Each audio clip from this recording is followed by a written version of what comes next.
Hello everyone, welcome to study rumble. I am Tushar.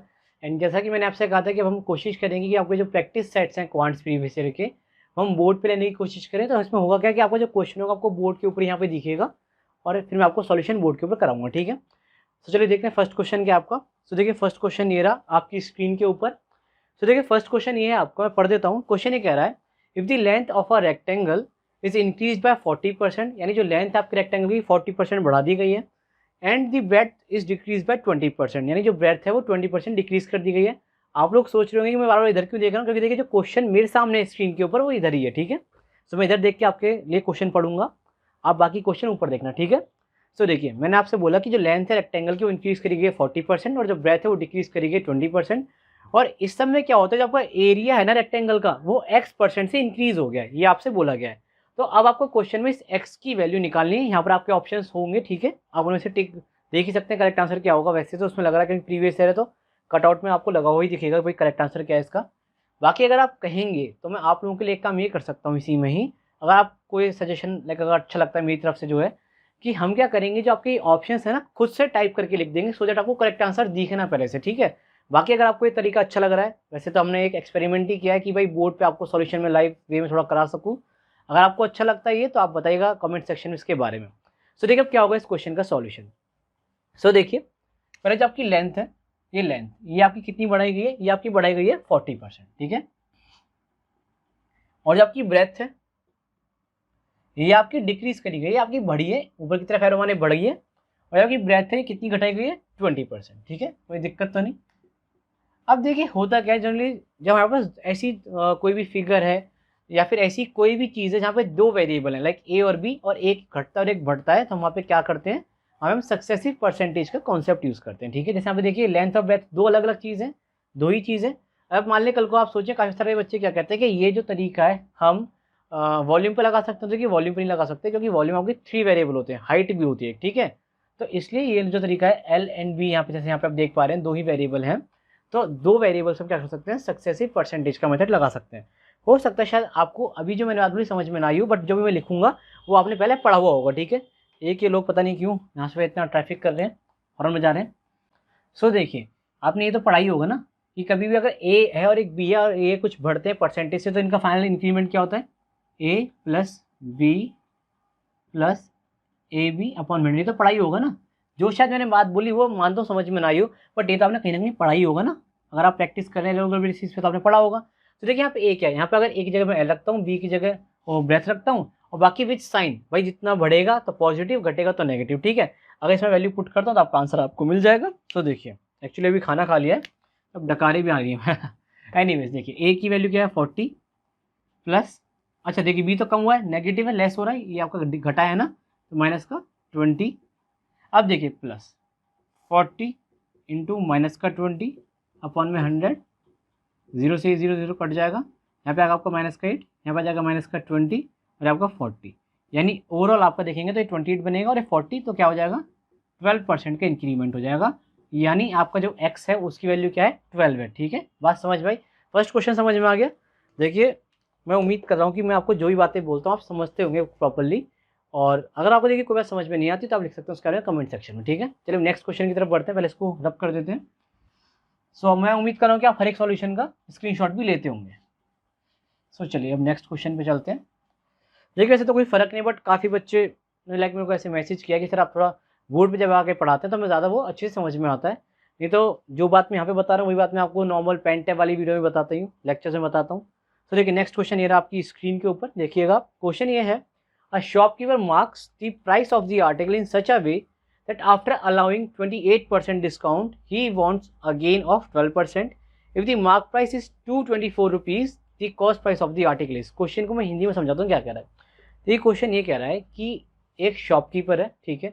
अब देखिए mark price क्या होती है, मार्क प्राइस वो प्राइस होती है जिसके ऊपर कोई सामान बेचा नहीं जा सकता, हमने देखो ना एमआरपी यानी मैक्सिमम रिटेल प्राइस, ठीक है, तो वही है मार्क प्राइस है। तो एक शॉपकीपर ने अपनी जो कोई चीज़ एक आर्टिकल उसको इस तरीके से मार्क किया है कि यदि वो 28% का डिस्काउंट करे तो उसे कितने का फायदा हो जाए, 12% का फायदा हो जाए। बात समझ में आ रही है। अब ये कह रहा है कि जो मार्क प्राइस है वो 224 है, तो आपसे को ये बताने की इसकी कॉस्ट प्राइस क्या थी, ठीक है, नहीं सीपी आपको निकालने के लिए बोला गया है। अब देखिए पहले मैं आपको एक कंसेप्ट समझा देता हूँ, या फिर पहले मैं आपको एक सॉल्यूशन कराता हूँ फिर कंसेप्ट पे आता हूँ, ठीक है। देखिए जब भी इस तरीके के क्वेश्चन हो जहाँ पे आपका सीपी हो, एमपी दे रखी हो और प्रॉफिट परसेंट दे रखा हो और डिस्काउंट परसेंट दे रखा हो, तो आप क्या करेंगे, देखिए इस तरीके के क्वेश्चन में आपका क्या होता है, जो सीपी अपॉन में एमपी, यानी सीपी रेशियो एमपी आप कह सकते हैं क्या होता है 100 प्लस सॉरी माइनस, क्योंकि सीपी देखिए हमेशा कम होगी तो माइनस करेंगे, ठीक है। आप इस तरीके से इसको याद रख सकते हैं कि सीपी तो हमेशा एमपी से कम होती है और डिस्काउंट हमेशा माइनस होता है, तो माइनस वाला साइन ऊपर ही रहेगा और माइनस डिस्काउंट, ठीक है। और एमपी की हमेशा ज़्यादा होती है तो यहाँ पे आप प्लस लगा सकते हैं 100, मतलब ऐसे आप ध्यान रख सकते हैं, लगा नहीं सकते, होता तो प्लस है बट आप ध्यान रख पाएंगे कि ऊपर माइनस होता है नीचे प्लस होता है, प्लस प्रॉफिट परसेंट, ठीक है, इस तरीके से। तो अब आप देखिए जैसा कि यहाँ पे मेरे को क्या निकालना है, एमपी दे रखी है, सीपी निकालनी है, तो मैं फटाफट से वैल्यूज पुट करता हूँ। सब देखिए यहाँ पे डिस्काउंट कितने दे रखा है 28% का, अभी बताऊंगा ये कैसे आया, डोंट वरी, बताऊंगा कुछ नहीं, बताऊंगा कैसे आया है। तो ये देखिए आप देखिए 100, अब देखिए माइनस करेंगे, डिस्काउंट कितने 28% का है, 28 अपॉन में 100, यहाँ पे ये पी है, ठीक है, पी लिखा है तो 100, अब प्लस प्रॉफिट कितना का कह रहा है, 12% का हो जाए इसको 12, तो ये कितना हो गया आपका 100 में से 28 जाएगा 72, और 100 में से 12 100 में अगर 12 जोड़ेंगे तो कितना हो जाएगा 112। अब देखिए ये तो रेशियो आया, अब काफ़ी बच्चे पता है कितने अकलमंद होते हैं, इसको प्रॉपर सिंपल फ्रैक्शन में लेके जाएंगे। जब आपको पता है कि उसने एमपी कितनी दे रखी है, आपको 224 दे रखी है, एक्चुअल में एमपी है कितनी आपकी, एक्चुअल में तो आपकी एमपी 224 है ना, तो आप साफ साफ देख रहे हैं कि भाई इंटू 2 हो रहा है, साफ दिख रहा है ना इंटू 2 हो रहा है, तो आपको इसे क्यों सिंपल फ्रैक्शन में पहले कन्वर्ट करना है, फिर रेशियो से वैल्यू कंपेयर करनी है, क्यों करना है इतना झमेला, एक बात है ये थोड़ा सा, तो पता है मैं हमेशा देखा है कि जब बच्चे ये बोलते हैं ना कि आपका पेपर कैलकुलेटिव आया, एक्चुअली पेपर कैलकुलेटिव नहीं होता, पेपर में क्या होता है आपको कॉन्शियसनेस होनी चाहिए, लाइक आपकी कॉन्शियसनेस होनी चाहिए माइंड की, सो दैट आप चीज़ों को अपनी आंखों सामने देख पाएं। अब मान लेते हैं अगर आप पहले नहीं देख रहे कि भाई 224 इसका जस्ट डबल ही है, आप पहले इसको कन्वर्ट करते सिंपल फ्रैक्शन होते, तो आपकी गलती ना, आपने अपने आप से खुद से कैलकुलेशन बढ़ा दी इस क्वेश्चन के अंदर। सो एनीवेज देखिए अब इसमें सीपी क्या हो जाएगी, जिस तरह से आप देखा जो एमपी और सीपी का रेशियो क्या है 72 रेशियो 112 लिखा है यहाँ पे, सो यहाँ से 112 का इंटू 2 करके 224 आ रहा है ना, यानी इंटू 2 कर देंगे इसको अभी, तो क्या हो जाएगा हमारी सीपी आ जाएगी, इंटू 2 करेंगे तो कितना हो जाएगा 144, तो 144 आपका आंसर हो जाएगा, यानी आपका ऑप्शन नंबर 4 इसका करेक्ट आंसर हो जाएगा। मैं उम्मीद कर रहा हूँ आपको समझ में आ गया होगा। अब देखिए फटाफट से कि ये कैसे आता है आपका सीपी अपन में एमपी, ये मैंने कैसे लिखा है जरा समझने की कोशिश करिएगा।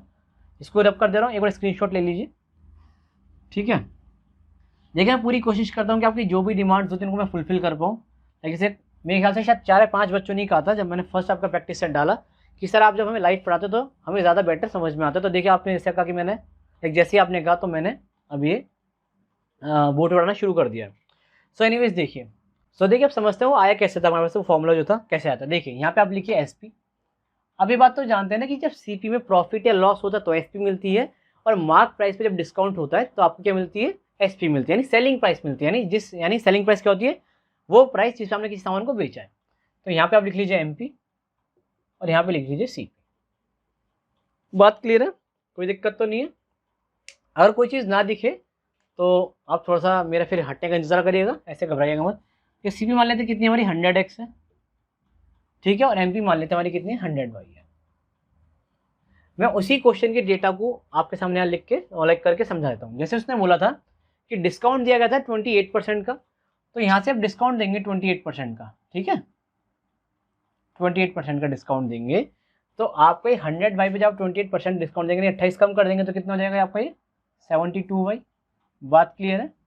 और सिमिलरली इस 100x पे से जब आप प्रॉफिट कमाएंगे 12% का, तो इसका मतलब है कि आपने ये आर्टिकल को अगर ऐसा 12% प्रॉफिट जोड़ेंगे, यहाँ पे माइनस लगा ली साइन, तो कितना हो जाएगा आपका 112x हो जाएगा। बात क्लियर है, यहाँ तक तो किसी को कोई दिक्कत नहीं होगी।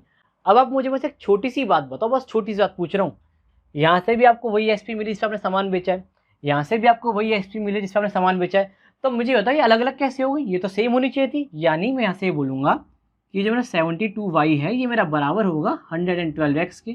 बात क्लियर है। तो यहाँ से मैं एक्स और वाई का रेशियो निकाल सकता हूँ। आप बोलेंगे एक्स और वाई का भैया आपका रेशियो आ जाएगा, या फिर आप हाँ ठीक है एक्स और वाई का निकाल लें तो कितना हो जाएगा, 72/112 हो जाएगा। बात क्लियर है। क्या ये रेशियो वही नहीं आया जो मैंने आपको थोड़ी देर पहले क्या वो बताया था, जब कि CP1 MP बराबर होता है आपका 100 माइनस का D अपॉन में 100 प्लस का P। अब देखिए आप बोलेंगे इसमें 100 माइनस 100 प्लस P का है, तो आप मुझे खुद बताइए कि यहाँ से अगर मैं आपसे CP1 MP पूछूँ इस डेटा के हिसाब से बताइएगा, आप बोलेंगे होगा 100x अपॉन में 100y, ठीक है, 100 से 100 कट जाएगा, यहाँ से आपका x अपॉन वाई यही तो आ रहा है, यही तो है, और x अपॉन वाई है कितना एक्चुअल में 100 माइनस का 28 अपॉन में 100 प्लस का 12। बात समझ रहे हैं? तो यानी यहाँ से मैं आराम से इस बात को कंक्लूड कर सकता हूँ बहुत ही आराम से बिना किसी दिक्कत के कि सी पी अपन एम पी का रेशियो क्या होता है, 100 माइनस का डिस्काउंट परसेंटेज जो भी दिया हुआ है और 100 प्लस का प्रॉफिट परसेंटेज। बात समझ में आई? ये कंसेप्ट समझ में आ गया? देखिए आपको भले ही लगता होगा कि मैं 5 क्वेश्चन कराता हूँ आपको इस प्रैक्टिस सेट में, चाहूँ तो आपको पूरे 25 भी करा दूँ, बट इन 25 क्वेश्चन को कम समय कराने के लिए मुझे आपको इन कंसेप्ट को नहीं समझाना पड़ेगा। समझ मतलब मैं समझा नहीं पाऊंगा, समझा नहीं पड़ेगा मतलब मैं आपको समझा नहीं पाऊंगा उस कम समय के अंदर, क्योंकि एक कंसेप्ट समझाने के से क्या होता है कि आप इन क्वेश्चन इस कंसेप्ट की वजह से और भी क्वेश्चन में लगा पाएंगे। ठीक है, इस कंसेप्ट को जब और क्वेश्चन में लगाएंगे तो आप खुद के दम पे ही और सवालों को कर पाएंगे, फिर आपको मेरी जरूरत नहीं पड़ेगी। तो आप ये मान के चलिए कि जो आपके ये जो 5 साल में कराता हूँ ये आपके एटलीस्ट 50 सालों को कवर करते हैं, क्योंकि यहाँ से आपको हर एक साल में कुछ ना कुछ सीखने को मिलता ही मिलता है। ठीक है, सो चलिए आगे चलते हैं और नेक्स्ट क्वेश्चन देखते हैं। मैं उम्मीद कर रहा हूँ कि आपने अब इसका स्क्रीनशॉट ले लिया होगा जो मैंने आपको पूरा एक ज्ञान पेला है यहाँ पे। ठीक है, बाकी यार इतनी बहुत मैं क्या करता, हाँ बाकी कोई इतना बहुत ज़्यादा मुश्किल पेपर आपका आता भी नहीं सीजीएल वगैरह का। चलिए नेक्स्ट क्वेश्चन देखते हैं। तो देखिए नेक्स्ट क्वेश्चन ये रहा आपकी स्क्रीन के ऊपर। क्वेश्चन ये है आपका कि radius of a circle, the radius of a circular garden is 42 meter, the distance in meter covered by running 8 rounds around it is. और यहाँ पे आपको क्या बोला कि आपको पाई को लेना 22/7। देखिए बहुत ही सिंपल सवाल है, तो हद से ज़्यादा सिंपल सवाल है। तो मेरे को लग रहा है कि जो 8वीं का बच्चा होगा वो भी कर देगा। देखिए क्वेश्चन ये कह रहा है, ज़रा रंग बिरंग हटाते हैं और ब्लैक का यूज़ करते हैं। ये कह रहा है ये सर्कुलर गार्डन है भाई साहब, एक बार में सर्कुलर बनाना बहुत कड़ी बात है और मेरे एक बार में बन गया, लगभग ठीक ठाक से ही बना है। एनीवेज ये कह रहा है कि सर्कुलर गार्डन की यहाँ से यहाँ तक की जो रेडियस है, आपको बताऊंगा रेडियस क्या होता है, सेंटर से सर्कमफेरेंस की जो पॉइंट्स होते हैं उसकी जो दूरी होती है उसे हम कहते हैं क्या, एक सेकंड रुकिए ज़रा माइक सेट कर लूँ मैं, हाँ उसकी जो दूरी होती है उसे हम कहते हैं रेडियस। तो यहाँ पे रेडियस कितनी है आपकी 42। आपको इसने ये बोला है कि बताओ कितनी दूरी हो जाएगी, कितनी डिस्टेंस कवर कर हो जाएगी अगर हम इस सर्कुलर गार्डन के 8 चक्कर लगाएं। कितने चक्कर लगाने? 8 राउंड्स। ठीक है, 8 राउंड बताना है कितनी डिस्टेंस जाएगी। तो बहुत ही सिंपल है। तो देखिए हम क्या करेंगे, पर इसका सर्कमफेरेंस निकालेंगे। सर्कमफेरेंस माने परिधि निकाल लेंगे इसके वाले चारों तरफ सर्कल की जो सर्कमफेरेंस है कितनी है, क्योंकि एक चक्कर में आप पूरी एक बार में पूरी सर्कमफेरेंस है उतने डिस्टेंस चलेंगे, एक चक्कर में आप कितनी डिस्टेंस चलेंगे जितनी इसकी सर्कमफेरेंस है। तो सर्कमफेरेंस का फॉर्मूला क्या होता है 2πr, है ना, और इसी को साथ में इंटूमेट कर देंगे। यार बहुत ही सिंपल सवाल है, मुझे लगता है मुझे इसे कराने की जरूरत है आगे, आप खुद भी इसे आगे कर सकते हैं। बाकी देखिए हाँ यहाँ पे आपको कैलकुलेशन का फंडा कैसे लगाना है वो समझिएगा। कई बच्चे क्या करते हैं पूरा मल्टीप्लाई करेंगे, मैं उसकी सलाह कतई नहीं दूंगा। देखिए वो सिखा देता हूँ कैसे आपको ऑप्शन गैस करना है, कौन सा ऑप्शन होगा करेक्ट आंसर होगा। देखिए 2, वैसे तो कोई बहुत लंबी चौड़ी कैलकुलेशन है भी नहीं है, बट फिर भी कुछ बच्चों से नहीं हो पाती। आर कितना है आपका 42, एक सेकेंड 42 इंटू में 8। ठीक है, बात क्लियर है। अब देखिए 7 6 या 42 कट गया, 2 2 या 44 इंटू में 6 इंटू में 8, 44 इंटू 6 करेंगे तो 4 6 240, 4 6 यानी 264 इंटू 8। अब देखिए यहाँ पे रुक जाइए ज़रा, आप यहाँ से बात समझ गए कि जो 264 है आपका 10 से कम से मल्टीप्लाई हो रहा है, यानी आप कह सकते हैं जो 4 ऑप्शन है आपके सामने इसमें जो आपका आंसर होगा वो तो 2600 से नीचे वाला ही होगा। ये ठीक है, बात समझ गए, 2600 से नीचे होगा, यानी आपके जो ऑप्शन 1 और 2 है वो तो कट ही गए। बात यहाँ तक क्लियर है। और बोलेंगे 2600 से कम होने वाला होगा, ठीक है, लेकिन इसमें तीसरा और जो चौथा ऑप्शन है दोनों 2600 से कम है। लेकिन एक बात बताओ दोनों का यूनिट डिजिट तो सेम नहीं है, जैसे आप यूनिट डिजिट देख लो, केवल 8 × 4 32 यानी 2 आ रहा है यूनिट डिजिट। अब बाकी पता नहीं मुझे क्या आएगा, मैंने सॉल्व नहीं कर रहा आपके सामने, आपके ये तो आप खुद भी कर सकते हैं, लेकिन मैं जो आपको समझाना चाह रहा हूँ ये समझाना चाह रहा हूँ कि आप कैलकुलेशन में किस तरीके से टाइम बचा सकते हैं। आपको जरूरत नहीं है इस पूरे को मल्टीप्लाई करने की, ऐसा कोई बहुत लंबी चौड़ी मल्टीप्लिकेशन भी नहीं, आप कर भी सकते हैं, बट स्टिल मैं आपको क्या सिखाना चाहता हूँ समझो। साफ दिख रहा है भाई 10 से कम का, 2600 से कम आएगा और 8 4 जा 32, केवल एक ही ऑप्शन सेटिस्फाई हो रहा है ऑप्शन 4। इतना आप सोचने में, लाइक इतना सोचने में आपको कितना टाइम लगेगा, 2 सेकंड 3 सेकंड लगेंगे एग्जाम में। बट हाँ ये बात श्योर है कि अगर आपसे मल्टीप्लाई करते तो आपके 5 6 सेकंड जाते, तो आपने 3 सेकंड का टाइम बचा लिया कि नहीं बचा लिया, और एग्जाम में हर एक सेकंड कीमती है। ठीक है, एनीवेज नेक्स्ट क्वेश्चन में चलते हैं, इसको मैं रब कर देता हूँ और पहले मैं अपने ये जो क्लॉथ है जो इस पर पिछले से सेट कर लूँ, ये तो मम्मी मारेंगे हमारी भी भाई, जिस तरीके से आपकी मम्मी मारती है ऐसे हमारी मम्मी भी मारती है। ठीक है, हमारी बात, और रोज आते हैं मेरा ये रूम चेक करने कि कहीं बिगाड़ा तो नहीं है। ठीक है, तो भैया मैं भी खौफ है अपनी मम्मी होगा। एनीवेज नेक्स्ट क्वेश्चन देखते हैं। तो देखिए नेक्स्ट क्वेश्चन है आपका आपकी स्क्रीन के ऊपर कि ABC आपके 3 पॉइंट है एक सर्कल के ऊपर। ठीक है, मतलब सर्कल के ऊपर जो सर्कमफ्रेंस है उस पर पॉइंट है आपके, और इस तरीके से है कि आपके जो कॉर्ड AB है और AC है वो सेंटर पे जिसका सेंटर O है उससे एंगल बना रहे हैं 110 डिग्री का और 130 डिग्री का रिस्पेक्टिवली, यानी इज्जत के साथ। आपको भी ऐसी इज्जत देनी है और आपको फाइंड करनी वैल्यू ऑफ एंगल BAC। बहुत ही सिंपल सवाल है यार, फिर से सर्कल बनाना पड़ेगा। सर्कल मिटाया क्यों था यार, अब मेरी धड़कनें बढ़ गई। सर्कल बनाना पड़ेगा क्योंकि कतई आसान काम नहीं है। बनाने की कोशिश करते हैं। यहाँ से नहीं, थोड़ा नीचे बनाते हैं, क्या पता ऊपर आपको क्वेश्चन आ जाए। सो ये यहाँ पे देखिए, ये आपका बन गया सर्कल, बहुत ही बढ़िया बना है। और देखिए सवाल बहुत ही आसान है, बेसिक प्रॉपर्टीज ऑफ सर्कल का हम यहाँ पे यूज़ करेंगे। इसने ये बोला है कि आपकी क्या है, दो आपके पास ABC 3 पॉइंट है ना, एक पॉइंट ये रहा ए, थोड़ा अच्छे लिख देते हैं ए, ठीक है। एक पॉइंट यहाँ मान लेते हैं बी, दिख रहा होगा आपको, और ना दिखे तो थोड़ा सा एडजस्ट करना सीखे, ठीक है। हर किसी को हर चीज़ मुकम्मल थोड़ा ना मिलती है। अब देखिए ABC, अब आज ने क्या बोला कि AB एक कॉर्ड है आपकी और एक कॉर्ड है AC, दो कॉर्ड हो गए, और सेंटर यहाँ कहीं मान लेते हैं, यहाँ कहीं इसका सेंटर होगा। अब इसने क्या बोला है, इसने ये बोला है मेरे को कि ये जो AB और AC हैं, सेंटर O पे एंगल सब्सटेंड करते हैं 110 डिग्री का और 130 डिग्री का, ठीक है। तो यहाँ से देखिए, यहाँ से ये एंगल जो बनना है होगा आपका, एक एंगल ये है और एक एंगल ये वाला है और फिर एक एंगल ये वाला है, ठीक है।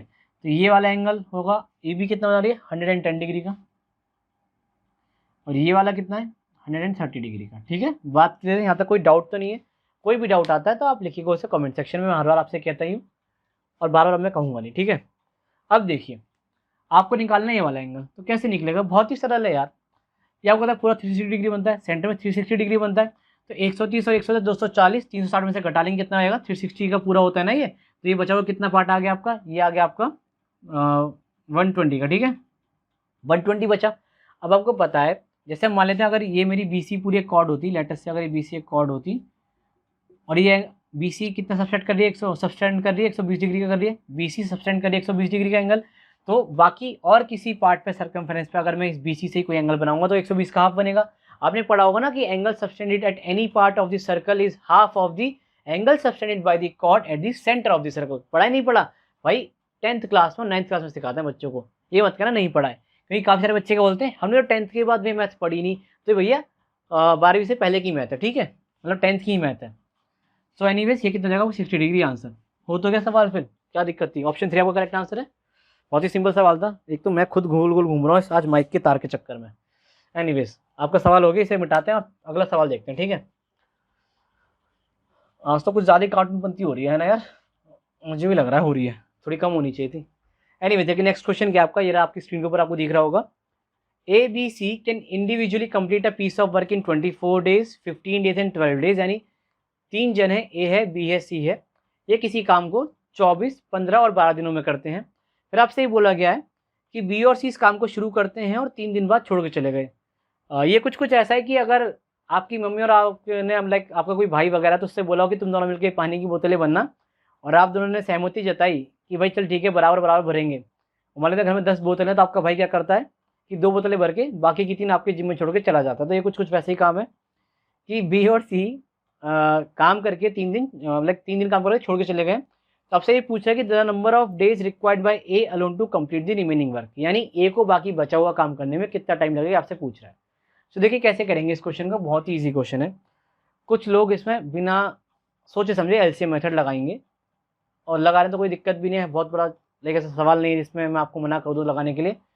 बट मैं आपसे कहूँगा कि अब आप ना देखिए काफ़ी लोग ना कतराते हैं फ्रैक्शंस का यूज़ करने में टाइम एंड वर्क में, और मैं ये कह रहा हूँ कि फ्रैक्शन से बढ़िया कोई चीज़ ही नहीं टाइम एंड वर्क में। अगर क्वेश्चन सिंपल डेटा के ऊपर बेस, जैसे यहाँ पे देखिए बहुत ही सिंपल डेटा है, तो आप फ्रैक्शन से सीधे कर सकते हैं सवाल को, कोई दिक्कत नहीं है।